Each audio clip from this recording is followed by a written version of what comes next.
आज की कहानी अपने ही घर में पराया। नेहा अपनी भाभी प्राची को खाना खाने के लिए छत पर बुलाने गई थी। उसने देखा कि प्राची किसी से फ़ोन पर बात कर रही है। उसकी बातों से लग रहा था कि वह अपनी माँ से बात कर रही है। नेहा ने सुना कि प्राची कह रही थी, मम्मी आपको तो पता ही है, ये आ गई है मेरे सिर पर सवार होने।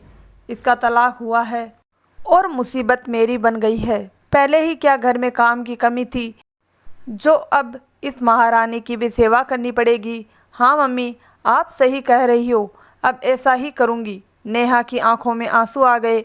वह चुपचाप बिना कुछ कहे नीचे लौट आई। वह सोचने लगी, क्या यही मेरी वही भाभी प्राची है जो पहले मुझे बहन जैसा प्यार करती थी, अब तो जैसे पूरी तरह बदल चुकी है।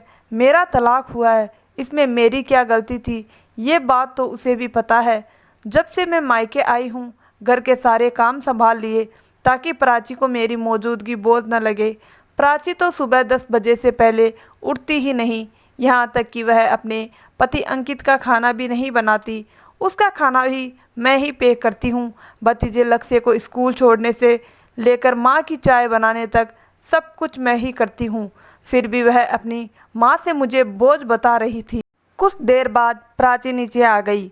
अगले दिन अंकित की छुट्टी थी। वो जानता था माँ तो फिल्म देखने नहीं जाएगी, इसीलिए सिर्फ 4 टिकट लाया। उसने नेहा और प्राची दोनों को साथ चलने को कहा, लेकिन जैसे ही प्राची ने सुना कि नेहा भी साथ चलेगी, वह चिढ़ गई और बोली, मुझे नहीं जाना, घर में बहुत काम है और रात का खाना भी बनाना है। अंकित ने कहा, मूड मत खराब करो प्राची, टिकट आ चुके हैं, जल्दी तैयार हो जाओ। प्राची ने टिकट लेकर एक टिकट फाड़ दिया और बोली, मैं नहीं जाऊंगी, अब जाओ अपनी बहन के साथ घूमने। नेहा ने समझदारी दिखाई और कहा, आप लोग जाइए, मैं मम्मी के साथ घर पर हूँ और खाना भी बना लूँगी। यह सुनकर प्राची तुरंत तैयार हो गई। उसका यह व्यवहार नेहा और उसके माँ को बहुत चुभा। पहले भी जब अंकित ने सबको मंदिर चलने को कहा था, प्राची ने जानबूझकर रसोई में बर्तनों की आवाज़ें कर दी थी, जिससे साफ लग रहा था कि वह नहीं चाहती कि सब एक साथ जाए।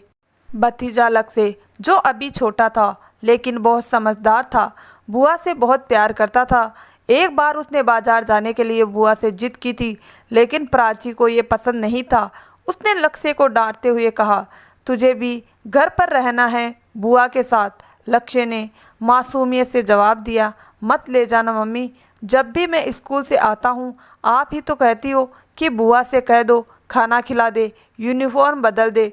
बुआ तो मुझे पार्क भी ले जाती है, फिर बुआ हमारे साथ क्यों नहीं जा सकती।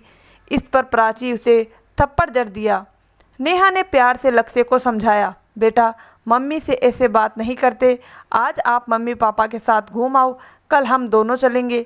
नेहा ने कई बार अपने भाई अंकित से कहा, भाई मुझे साथ मत ले जाया करो, भाभी को अच्छा नहीं लगता। धीरे धीरे नेहा ने अपने लिए एक नौकरी ढूंढ ली और उसमें व्यस्त हो गई। ऑफिस की सहेलियों के साथ ही घूमने फिरने लगी।